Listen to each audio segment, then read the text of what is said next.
Senhor Presidente da Assembleia Municipal cessante, em si cumprimento todos os empossados nesta cerimónia de celebração do poder local, da fantástica obra que é o poder local. Senhora Presidente de Câmara, estimada e querida Helena Teodósio, e nela cumprimento todos os membros do Executivo, senhoras e senhores deputados, senhora Presidente da Comissão de Coordenação da Região Centro, estimados Presidentes de Câmara, eleitos, empossados e a empossar, brevemente, queridas e queridos amigos, permitam, senhora Presidente de Câmara, que confesse a honra e o privilégio de poder estar nesta cerimónia por vários motivos.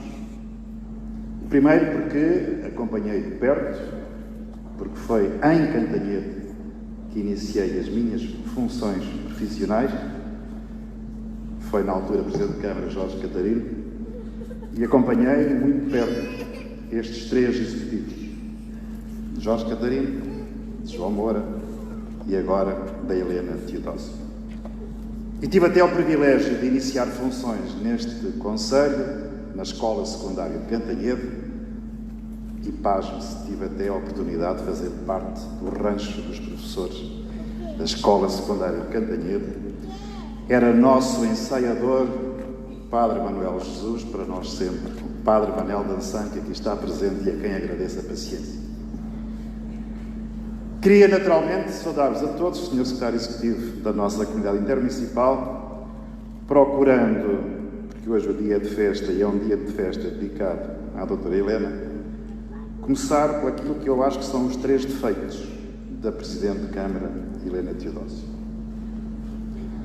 O primeiro defeito é que ela gosta demasiado da sua terra.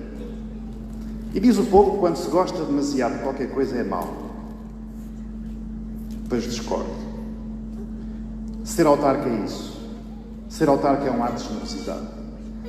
E tenho a certeza absoluta que cada um dos autarcas que hoje tomaram posse e aqueles que foram eleitos, em muitas circunstâncias se outorgam como sendo responsáveis e titulares da melhor terra do mundo, com as melhores pessoas do mundo, com aquilo que são os melhores atributos de cada um que os territórios encerram em si e que acabam por, no seu dia-a-dia, ao longo destes 4 anos de exercício, poderem puxar quanto mais melhor, num saudável revivalismo e, sobretudo, numa saudável concorrência, como já foi citado pela Presidente Helena, que é, no fundo, através das suas diferenças, poderem contribuir para um bem maior, que é o bem comum.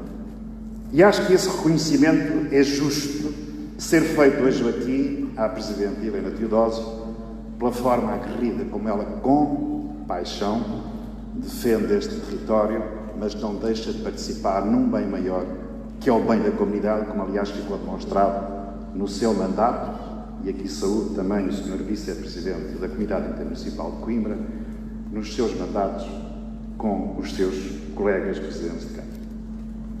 O segundo grande defeito da Sra. Presidente de Câmara é que ela gosta demasiado de trabalhar em equipe. E isso nota-se. Nota-se nos sorrisos dos senhores vereadores, que todos conhecem muito bem, nota-se na relação que tem com as juntas de freguesia, e isso também não é mau. Porque isso significa, em última instância, que a Presidente Helena Teodósio acredita que o desenvolvimento do município só é possível se trabalharmos em conjunto. Se a Câmara, a Assembleia, as associações, as coletividades, todos os órgãos que estão constituídos neste território, se trabalharem juntos, vão mais longe. E por isso, acredito que o sucesso e os desafios que aqui foram hoje invocados pela Presidente Helena Teodósio estarão muito em linha com aquilo que é o desafio que ela, tenho a certeza absoluta, não vai deixar de ficar nenhuma freguesia para trás neste objetivo e neste plano estratégico maior, que é projetar cada vez mais o Concelho de Cantanhede. E o terceiro defeito da Sra. Presidente é que ela é ambiciosa, saudavelmente ambiciosa. E este projeto que hoje aqui inicia, ou que reinicia, dando continuidade, dando consistência ao que foi feito nos últimos 8 anos, será seguramente o corolário desse posicionamento que Cantanhede vai querer ter sobretudo, não só interpares, mas do ponto de vista daquilo que é a ambição que criou e que todos os seus concidadãos, quem está nesta sala e todos aqueles que tiveram e foram a eleições no dia 12 de outubro, lhe deram essa confiança. Tem, por isso, Senhora Presidente, 3 bons defeitos que queremos todos aproveitar. E a missão do Estado é, e do Governo em particular, estar ao lado das autarquias, dos autarcas, reforçar esta confiança que o poder local conquistou em mais de 50 anos, que já foi citado pelo Sr. Presidente da Assembleia Municipal, e cumprir o seu papel. E para que o Estado e o Governo cumpram o seu papel neste trabalho de cooperação, de estratégia, simultaneamente, eu diria quase de cumplicidade com as autarquias e com os autarcas, deixo-vos uma palavra do Sr. Secretário de Estado da Administração Local e Ordenamento do Território, que também era para estar aqui hoje e que, infelizmente, conhecemos todos a tragédia que aconteceu em Vagos, se viu impossibilitado de aqui estar, mas que lhe deixou 2 mensagens. Uma assente no reforço de 2,74% para os municípios para o exercício do ano económico de 2026, na proposta do Orçamento de Estado. Significa que a exigência que hoje é colocada nos autarcas e nos municípios é cada vez mais, ou terá que ser cada vez mais, acompanhada da respectiva envelope financeiro que possa suportar essa ambição. E a segunda passa pela nova lei das finanças locais, tantas e tantas vezes reclamada, tantas e tantas vezes discutida, mas que agora está concretizada. E essa é a mensagem que trago do Sr. Secretário de Estado da Administração Local e Ordenamento do Território. Mas falou aí bem nos desafios. E o primeiro grande desafio que nos propusemos e que foi no dia da tomada de posse do Primeiro-Ministro evocado é fazer crescer, criar riqueza. E que a criação de riqueza e fazer crescer seja cada vez mais um elemento que chegue a todo o território nacional. E por isso, aproveitando o talento e aproveitando aquilo que a competitividade e a economia têm que contribuir, um dos primeiros drivers que colocámos na ambição do Ministério da Economia e da Coesão Territorial, pelo Ministro Castro Almeida, é que sejamos capazes de transformar os custos de contexto em oportunidades e colocarmos o nosso país, colocarmos Portugal a crescer, pelo menos no nosso PIB, acima da média europeia. Esse crescimento, essa criação de riqueza é peça-chave, não só para poder reforçar e poder cumprir aquilo que hoje aqui disse, e sei que vai fazer, mas é essencialmente, particularmente importante para um país hoje que quer ser cada vez mais competitivo, mais coeso e mais solidário. O segundo passa, na esfera da economia, pela internacionalização das empresas. Cantanhede é um bom exemplo da capacidade que hoje a iniciativa privada conquistou e do que ela representa na forma de podermos não só desenvolver novos modelos de negócio, mas muito em particular da criação de emprego. E no capítulo da internacionalização fomos particularmente específicos. Nós queremos estar o equivalente a 55% do nosso crescimento assente na capacidade de internacionalização e muito em particular da exportação. Para quem acompanha mais de perto estes dossiês, hoje Portugal, que tem esta ambição de chegar na internacionalização e nas exportações a cerca de 55% do PIB, nós tínhamos em 2023 praticamente 43% de exportações de bens e serviços. A indústria automóvel representa 8% desses 43% de exportações. A indústria de máquinas, aparelhos e equipamentos representa 8,9%. E o turismo, Senhora Presidente, representa hoje 14% da nossa capacidade e da nossa balança em termos de PIB. O que quer dizer que, não sendo o único, mas é, de facto, um dos setores mais importantes que o país hoje pode abraçar, que está na sua estratégia, que está no alinhamento de Cantanhede e muitos dos municípios e a comunidade intermunicipal têm vindo a desenvolver, mas que vale a pena reforçar, e, eventualmente, até dar um pequeno exemplo do que é que isso pode significar. Portugal exportou, nos primeiros 6 meses de 2025, na fileira do vinho, estimado adérito, praticamente não chega a 500 milhões de euros. O que significa que, no melhor das hipóteses, e todos desejamos que assim aconteça, nós exportaremos 2025 na ordem dos 1.000 milhões de euros de receita em vinho. Significa, no mês de agosto, uma semana de turismo. Uma semana. Em agosto, arrecadámos 4,3 mil milhões de euros de receitas, só na área do turismo, o que diz bem da capacidade que tem não só de ser tal e qual a capilaridade que tem com as outras áreas de intervenção, mas muito em particular, para ficarem só com esta cifra, do que representa comparativamente com outros setores de atividade. Significa, sim, que é uma grande oportunidade para fazermos crescer a fileira do vinho. Muito em particular, aumentando exponencialmente esta capacidade que tem de ser fortemente exportador.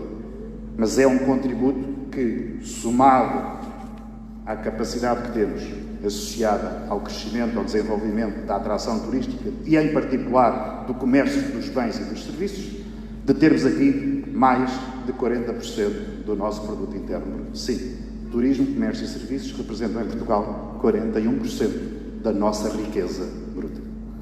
E é através da economia, e sobretudo criando estas condições, que nós consideramos que o Estado também tem responsabilidades. Desde logo, um dos desafios que foi colocado pelo Ministro Castro Almeida à equipa e que está colocado ao país, que é do Estado pagar em 30 dias. É um dos desafios que foi assumido, um compromisso assumido para que o Estado seja pessoa de bem e que, já que exige aos cidadãos, já que tem essa capacidade, que também ele tem esse exemplo, procurando cumprir aquilo que é a sua capacidade de responder à necessidade dessa mesma função. Em segundo lugar, a redução de impostos. E todos sabemos, nomeadamente as empresas e os empresários que estão nesta sala, o que é que significa hoje a carga fiscal e os impostos em Portugal. Talvez por isso, não só se procure gradualmente reduzir o IRC até aos 17% em 2029, com uma redução até 15% no caso das pequenas e médias empresas. Estão aqui autarcas e deputados, a quem naturalmente desafiamos neste trabalho conjunto e cumulativo de podermos criar as condições para que libertemos cada vez mais as pessoas e as empresas daquilo que são as suas obrigações, desejavelmente que tenham lucro, acabar com esse paradigma e esse fantasma e esse mito de que parece que as empresas e os empresários, quando ganham dinheiro, não é uma coisa que sim, devem ganhar dinheiro, porque retirados os seus dividendos é esse investimento que permite crescer, permite alavancar, permite alargar os seus modelos de negócios, que permite criar mais riqueza, que permite, no fundo, criar a capacidade de podermos resolver problemas que temos à nossa volta. E estes são alguns dos desafios que estão colocados hoje ao Estado, que aqui quero partilhar, em particular, com todos aqueles que hoje assumem estas funções e que olhem para o Governo de Portugal e que olhem para o Estado como um parceiro cada vez mais. É esse sentimento que queremos, no fundo, transmitir. Mas queria, para terminar e não vos maçar muito, hoje é o dia dos eleitos e dos empossados, queria naturalmente dizer-lhe, Sra. Presidente, e usando um texto fantástico de um senhor chamado Spinoza, um tratado teológico-político, que diz basicamente isto: a finalidade numa democracia do Estado é a liberdade. E a liberdade é, talvez, numa democracia, aquilo que permite que cidadãos e cidadãs não tenham receio no texto, nesse famoso texto de Spinoza, do absurdo. Aquilo que hoje afronta as nossas comunidades, os riscos que sentimos e muitas vezes as dúvidas e as incertezas que pairam sobre a forma como hoje todos vivemos em comunidade e em sociedade. E nesse texto dizia, principalmente, que essa sociedade mobilizada por um desidrato, por um objetivo comum, como é o objetivo de crescer no município de Cantanhede, a sua função é fazer com que os homens e as mulheres, cada vez mais, cidadãos livres, utilizem a sua razão livre para as suas escolhas. Acho que este é um ensinamento e um incentivo forte para aquilo que foi possível e que a democracia hoje traduz, e o 12 de outubro seguramente também traduziram. Os homens e as mulheres que, usando a sua razão livre, puderam escolher. E ao poderem escolher, acreditamos nós, escolheram aquilo em que acreditam. E esse acreditam é hoje talvez a antítese de um dos fenómenos maiores que a sociedade vive, a que vulgarmente chamamos o wokeismo. A ausência de valores, a ausência de referências. Eu sou aquilo que eu digo que eu sou. Eu não tenho de provar nada. Não tenho de ser competente, não tenho de ser solidário, não tenho de ser profissional, porque vivemos hoje um tempo difícil e imprevisível de uma dimensão em que eu sou aquilo que eu digo que eu sou. É essa a razão livre e é essa amizade entre autarcas, dirigentes, coletividades, associações que reforçam este sentimento de pertença a um país e a um concelho extraordinário como é o Concelho de Cantanhede. Esta também, Sra. Presidente, uma semana particularmente feliz para Portugal. Tive a oportunidade, há 2 dias atrás, na Sardenha, de levantar a chancela e o troféu de sermos o melhor destino de turismo da Europa. E isso é bom, porque muitas vezes nós sentimos pequeninos. Fernando Pessoa escreveu sobre isso, aquilo a que chamou o provincianismo português. Nós gostamos muito daquilo que é dos outros. Idolatramos as grandes obras e esquecemos, muitas vezes, os pormenores e aquilo que faz as pessoas verdadeiramente felizes. Esta conquista de Portugal ser o melhor destino da Europa 2025 não é um trabalho meu, é nosso.